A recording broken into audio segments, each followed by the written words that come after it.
প্রত্যেকটা হবে বিপ্লব। সেই বিপ্লবের মাধ্যমে ইসলাম কায়েম হবে ইনশাআল্লাহ।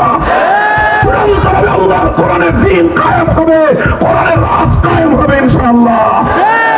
বাংলাদেশের মানুষ আমরা অনেক রং দেখেছি। একবার আমরা সোনার বাংলাদেশ দেখেছি, আরেকবার এসে নতুন বাংলাদেশ দেখিয়েছে, আরেকজন এসে সবুজ বাংলাদেশ দেখিয়েছে, এরপরে আরেকজন এসে ডিজিটাল বাংলাদেশ দেখাইছে, এরপরে সর্বশেষ আমরা স্মার্ট বাংলাদেশও দেখেছি। সব রঙের বাংলাদেশ দেখা শেষ। এবার আমরা দেখতে চাই ইসলামের বাংলাদেশ, আমরা দেখতে চাই খেলাফতের বাংলাদেশ। সেই বাংলাদেশ গড়বার জন্য আর কিছু নয়, বিপ্লব প্রয়োজন, বিপ্লব প্রয়োজন।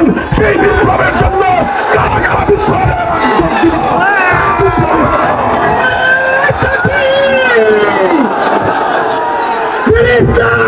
ইসলাম